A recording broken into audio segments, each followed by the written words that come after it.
Today on Real Science, Real Examples, we'll be talking about hydrogen bonding and capillary action.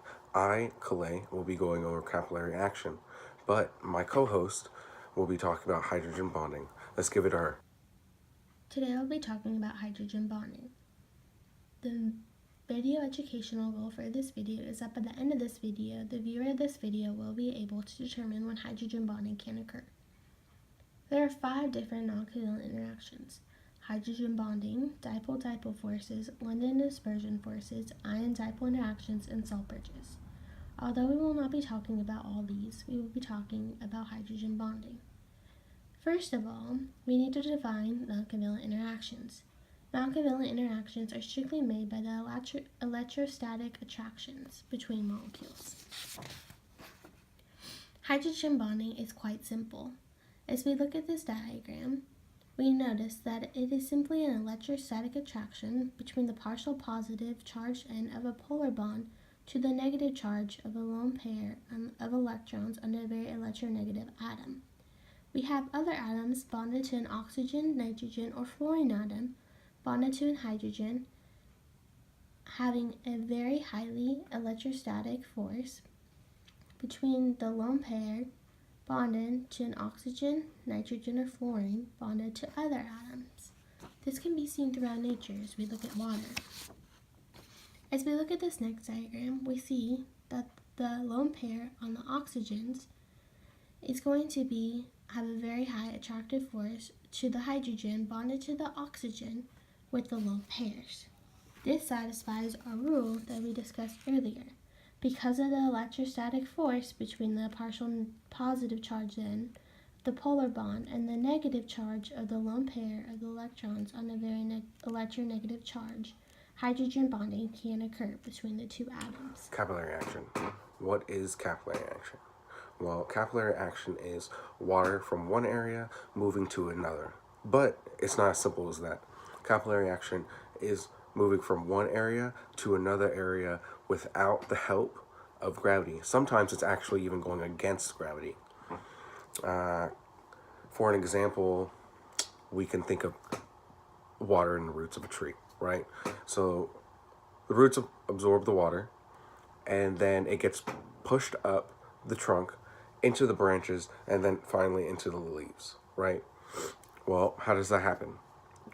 Through capillary action. Capillary action is able to occur because of hydrogen bonding, adhesion, and cohesion. My helper, or some might say co-host, Hannah, she was able to explain what hydrogen bonding was to you. And so I'll just go into further detail of what adhesion and cohesion is. Cohesion is the ability of like particles being able to cling to one another. In our case, we're going to talk about water molecules. Water molecules are able to cling to one another very effectively because they have a high cohesive force. The reason for this high cohesive force is because of their ability to hydrogen bond. This ability to hydrogen bond allows every one water molecule to hydrogen bond to 4 other water molecules. This is because it has 2 lone pair groups and it has 2 hydrogens. Each hydrogen is able to attach to 1 lone pair group, and every lone pair group is able to attach to 1 hydrogen. So in turn, 1 water molecule is able to attach to 4 different water molecules. So because of this, it has increased the cohesive force that water molecules have in turn. Adhesion. What is adhesion? Well, simply, adhesion is the ability of dissimilar particles to cling to one another, such as water. Water being able to cling to another particle or surface. Thanks to cohesion, adhesion, and hydrogen bonding, we're able to see capillary action occur in plenty, and I mean plenty, of places around the world. We're able to see it in trees. Actually, we're able to see it in any plants. We're able to see it in our clothing. We're able to see it in paper towels. Actually, why don't we just go to an example? The towel, the bath towel.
on real science, real examples. We dove in and taught you guys about what hydrogen bonding is. But to give you a real example, we went a little bit further and taught you about capillary action. All right, so let's see if you guys were paying attention. I'm going to give you one question and one question alone. If you get it, you get 100%. But if you miss it, sorry, but you failed, which means I failed. So please get it right, all right? So today I want you to tell me, how many hydrogen bonds can one water molecule have at a time?